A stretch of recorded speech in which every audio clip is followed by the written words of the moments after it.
در ناحیه به نام میر سعید علی حمدانی جماعت دهات پنجرود را به مرکز ناحیه این راه پیوست می نماید. ساکنان دهه به نام سفر گدایی در این دهات در عرفه جشن 33 سالگی استقلال دولتی جمهوری تاجیکستان برای با دستاویز ایدانه استقبال گرفتن این جشن بزرگ ملی با از نوسازی راه مذکور شروع کردند.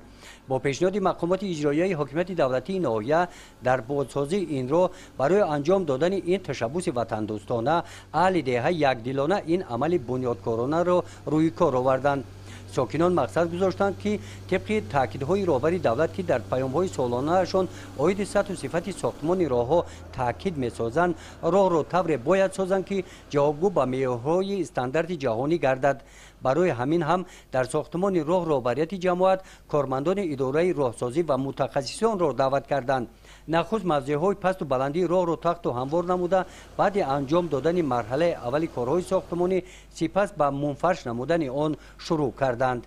اهل جماعتچی دهات صاحبکاران خوجگی‌های دهخانی و شخص‌های سخاوتمند اقدام می‌کنند که با جشن 35 سالگی استقلال جمهوری تاجیکستان 12 تا انشاءات جشنی در بنقشه گرفته شده است تا اقدام اهل جماعتچی اقدام گرفته است که تا جشن 35 سالگی استقلال جمهوری تاجیکستان همین انشاءات جشنی را با اتمام رساند.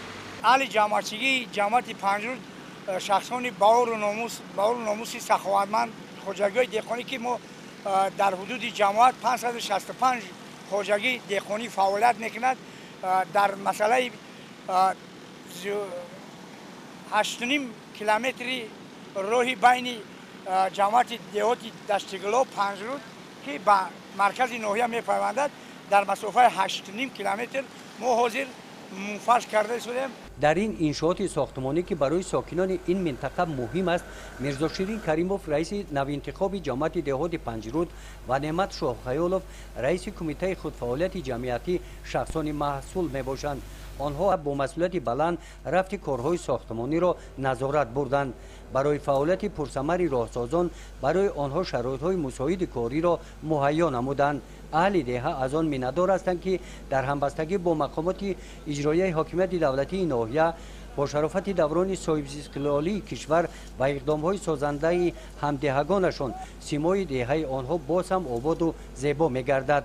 از چنین فرصت قلعه استفاده نموده در رفت کارهای ساختمانی در ملاقات با ساکنان رهبریت جماعت دهات از ساکنان دعوت به عمل آوردند که به قدر ارزش‌های دوران صاحب استقلالی کشور محبوبمان تاجیکستان به اشتهاسای رسیده راه مذکور و دیگر انشاءات‌های اهمیت اجتماعی داشته را در حالت خوب نگاه دارند.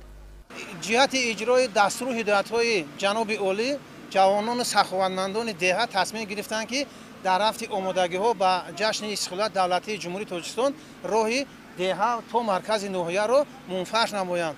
بغیر از این باز سخاوتمندان صاحبکاران تصمیم گرفتند که بعد انجام رسیدن منفرش کردن راه کارهای آبادانی را باز دوام دهند و باز از شفت همین راه برای پیاده‌گردان راه می‌سازیم و باز چراغان کردن راه نیز به نظر گرفته شده است که همین مسافه چراغان کردن می شود و کارهای آبادانی دوام می‌یابند. جشن استقلال دولتی جمهوری تاجیکستان را با کارهای آبادانی پیشواز می‌گیریم.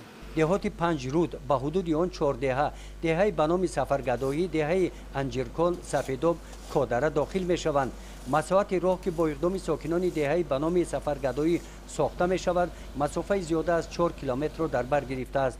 در دیگر منطقه های راه هم کارهای ساختمانی به همین راه مانند ادامه دارند. گزارش خوجا نظریف خدای نظر ظهوروف از ناحیه به نام میر سعید علی حمدانی برای برنامه اطلاعاتی نوید.